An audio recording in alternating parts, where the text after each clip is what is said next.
those fighters, the people that they didn't stand for shit. Nah, man, they didn't go down without a fight, and they saved a lot more people by doing that. So yeah, apparently that was on its way to the White House or something. Yeah, it was gonna be the finishing blow. Right. And those people helped to divert it, and kept us even more safe, I would say, or at least feeling a little better. But we always got to remember them and thank them for their sacrifice. Yeah, totally. I agree. Well, moving on. I don't have a segue. Way to go, man. Steph, I understand you have Batman news. I sure do. All right. All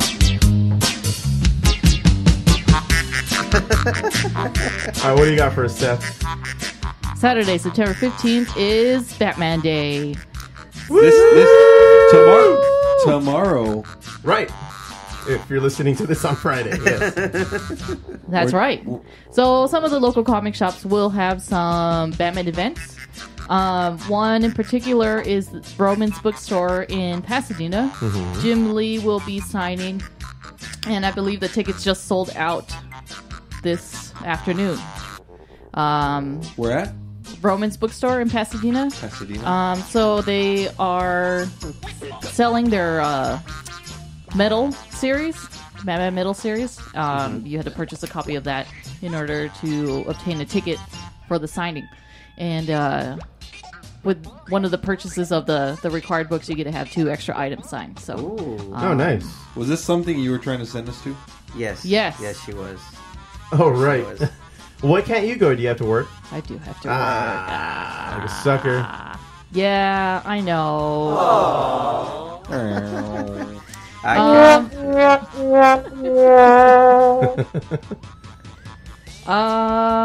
So apparently Batman Day is only celebrated this is the 5th year they're celebrating it. Batman Day, nationwide, worldwide. So it's not like it's been something that's been happening. It's like, oh, Batman Day again for the 100th time. Right. This is only the 5th year because we need something to celebrate. And why not Batman? Yeah. Why specifically the 15th? Looking it up, dude. I don't know the answer to that question. I remember seeing something a while back that it was his birth. That's his actual birthday. Like Bruce Wayne's birthday? Yeah, September 15th, Probably from some comic. In the comic it says it's September 15th, 1938. Oh, okay. I think that's his actual birthday. Fact check him. I'm checking it right now. Just kidding. Right, because it's not the creation of Batman. That happened in March. And by the way, have you guys seen that documentary? I checked it out. It's what was the other creator of Batman? It's Bob Kane and Bill Finger. Yeah. Have you seen that documentary? I believe it was on Netflix for a little while, or maybe I could be mistaken. It might have been Hulu. But it tells the whole story of Bill Finger and his part in the creation of Batman, and how he had pretty much a lot to do with the way he looks, the way he the gadgets him. He pretty much created the character, and they didn't exactly give him that credit all up until 2016, just a couple of years ago. What was it? The Justice League. No, Batman versus Superman. Where they said created by Bob Kane and Bill Finger. Yeah, you've never seen that before in a movie, so that was a huge win for the Finger family. Yeah. Because they went through legal battles for years trying to get him to get his name on there. Even when the Tim Burton movie came out, they were fighting to have him on there. But yeah, I remember it was only Bob Kane, and then when I heard about Bill Finger, I did research on it. And they just kind of froze him out. Yeah. They completely froze him out of it.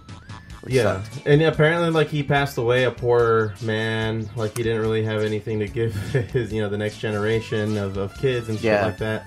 But it's nice to, at least he gets the notoriety these days. Finally, posthumously, it's nice, but it's like, damn, it sucks. He should have got the credit back then.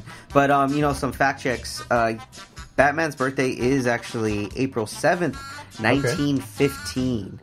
Wow. So it's 19... I think they do it September 15th also because of 9/15 for 1915. I was reading that Comic-Con just decided on this day. Yeah, really? Apparently it's been an unofficial Batman type Day. of holiday. Yeah. And yeah, Steph was right. It's the 5th year it's going. But did you guys also hear about that Batman comic that's coming out this fall? that they kind of teased at Comic-Con. What is it? It's called Batman and Joker, the Deadly Duo. Batman and Joker team up. Oh. Nice. It's about time. I know, right? Well, why? Or how? Who's the common enemy that gets them to team up? Sorry, Foo, I'm not the writer. Oh, shit. I gotta wait and see. Yeah, you gotta wait to see when it comes out, Foo. No hints? Like, no preview or anything? It's Comic-Con, dude. They teased Batman vs. Superman like 3 years before it came out. Yeah, that's true. That is true. That's true. And goddamn, was that a disappointment. I was recently telling that story when I went golfing this past Friday. Mm-hmm. I think it was G-Baby. You went golfing with G-Baby? Yeah, man. On Friday, he was there. You know, he's been wanting to meet the Foo. He told me on Friday, too. He's like, what the hell? You're the Foo. Yeah, so you made yourself look like a human for golf. Yeah, dressed up to go to golf. Uh-huh. And then, which was fun, by the way.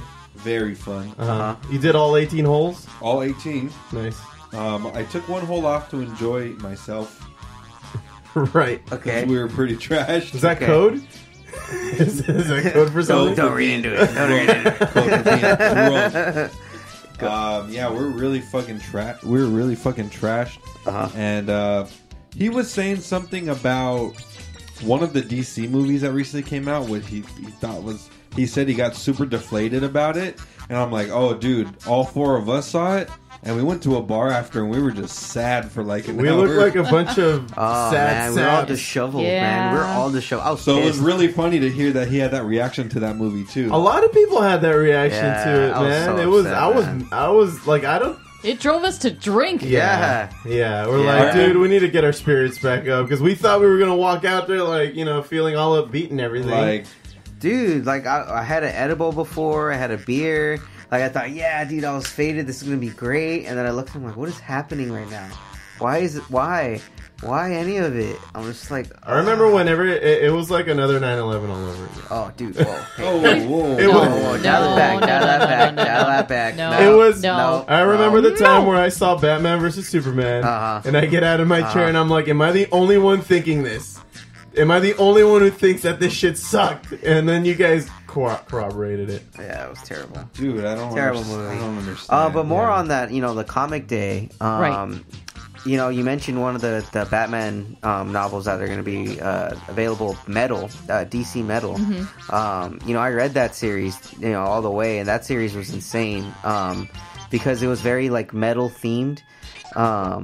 And what it was is basically the negative universe, the negative multiverse. All of their Batmans basically had destroyed their worlds, and there were different versions of Batman, like a Flash Batman, a Superman. What the hell? Yeah, like a Doomsday Batman that used the Doomsday virus on himself to kill Superman. Mm-hmm. Like a Batman that was like he had the power of the gods of Ares and killed Wonder Woman. Dang. And all of the Justice League. There was like a Cyborg Batman where he absorbs Cyborg and he's just all like a legit metal like monster. And then there's the Batman who laughs, where he kills the Joker, and the Joker, when he snapped his neck, secretes. So like he rigged himself to secrete a toxin that would infect Batman, and it infected him and turned him into a Joker. So, what he did was he turned Damian into like a rabid, like almost beast, like an animal, and then he got all of the Batman family into the Batcave, and he killed them all. Jesus. And then he started killing everyone, and he killed all the Justice League. So, like, what it was, this universe, it started because Batman, in previous comics had died, went back, and they found out he went back in time, and by him jumping back in time, he caused a dark multiverse to be born. Wow. And so so basically he's the embodiment of evil. So they chose like the embodiment of evil for each of these characters. Like one of the Flash one that he's called Batman Red Death. Mm-hmm. He lost everyone. Like all the Bat family had died. So he asked Barry if he could turn back time. And Barry's like, no, I can't do that. So Batman knocked him out, hooked him up to the hood of the Batmobile, and just started driving like light speed. And so Barry's like, what are you doing, Bruce? You can't do this. And so they hit the sound barrier and they go into the Speed Force mixing. And then Barry starts to fuse with Batman. and Batman fuses into the Flash's body and takes over the Flash's body. And he's like super fast, but he uses his abilities to like kill all the villains. And I really wonder what they were thinking when they decided to pitch this idea and write the comic book. Oh, Scott Snyder and Greg Capullo, like the guy that got assigned, they were the ones that started this whole series and finished it. It was insane. Like, everything's insane. Sounds like a good storyline. Yeah, it's trippy because it involves every one of the Justice League and how each Batman defeated or is like the Justice League. Yeah. So like their counterparts would fight each other. Like the Batman who laughs, that was the one that ultimately defeated Batman, and it looked like. Throughout this comic, it looked dire. Like, everything was about to go to shit. Like, there's no way in hell Batman was really going to do this. And the very last comic, of course, it all comes together where Batman saves the day and the real Batman. The real Batman does Our it. Batman. Our Batman. It comes back. I highly suggest everyone go out and read this. It is one of those DC novels along with like Infinite Crisis. I highly recommend. These are like universe-shifting story arcs. For DC. So, you know, other ones are Final Crisis. That's another good one. Crisis on Infinite Earths. Crisis There's on always Infinite some kind Earths. of crisis. And what was it? Infinite Crisis. Infinite Crisis was the other one. Yeah, you said that first. Infinite. Yeah. So these are all like huge universe shifting comics. Like, a lot of characters die in them. And then, you know, they always come back with a newer character later on. So crazy, man. Highly recommend them, guys. Highly recommend them. So how often do they reset these timelines? Because they had the New 52 a couple of years ago. The New 52. That was a 52 series run, and then they reset it after that. Then they started Rebirth. And they've been on Rebirth now for, I want to say, 2 to 3 years. About 2 years now. They are on issue They're on 55, I want to say. Yeah. Maybe so closer to 60. When they do this, they get new artists and new writers. Yeah, they start bringing in new artists, new writers. Some writers and artists go to different series. Like when New 52 began, Zack Snyder, or not Zack Snyder, I'm sorry, Scott Snyder, the writer, he was primarily only doing Batman all the way up until the Metal series. And then now recently he's taken over the Justice League series. And the Justice League series is actually on really good now too because he's taking over. So he's one of those really good writers that really helped shift the dynamic along with the likes of Jeff Johns and Jim Lee. Jim Lee, you know, great writers that decided to shake things up when it came to the comics. And, you know, they gave him more power and more creativity. It's just so funny that, like, DC nails it every time when it comes to their comic their comics are amazing. Their animation is always great. Yep. When it comes to the live, terrible. The live action shit, terrible. Like Marvel's got them by the balls. Yeah, dude. yeah. We were just talking about this last night, Foo. About the whole Zack Snyder, how he just fucked everything up. He wanted to do things his way, make the things that he should have highlighted into part of the storyline, kind of put him in the background as little Easter eggs. I think he got too focused on doing that kind of shit, thinking it was Easter cool. Eggs. Yeah, but he didn't execute properly because I mean, not everybody, like myself. I don't read any of the comics. I know a lot about Batman because of the cartoons, because of what I hear you fucks talk about. To be fair, with Batman vs Superman, I did show you guys the extended version, which is about like 3 hours long, and that was actually better. It was an improvement. It was an improvement on what they released, and I would have been okay with seeing that in theaters. Granted, it's fucking long, but I'll be like, all right, it's a decent movie. Right. It's a nice starting point. But, I mean, do Superman and Batman still get all weird just because of the name Martha at the end? In the movie? Yeah. Yeah, it still happens. Yeah, it's still shit. It's still shit. Yeah, there's still those shitty parts. I'm not saying it's great. I'm just saying it's an improvement. It wasn't that great of a... Right. Yeah, no, I don't like it. I don't like it one bit. Hell did I dig that crap?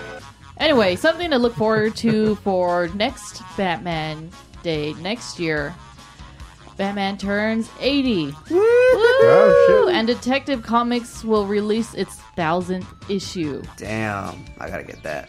1000th issue. Yes. So they've gone through a lot. In how many years? Like since the 30s? Yeah, it started out with Detective Comics. Wow. I would have guessed they would have hit 1,000 a while ago. No, they don't shit 2 podcasts out a week, Foo. I guess but really, yeah, they come out with an issue every like 3 months. They execute 3 months sometimes. They execute like that.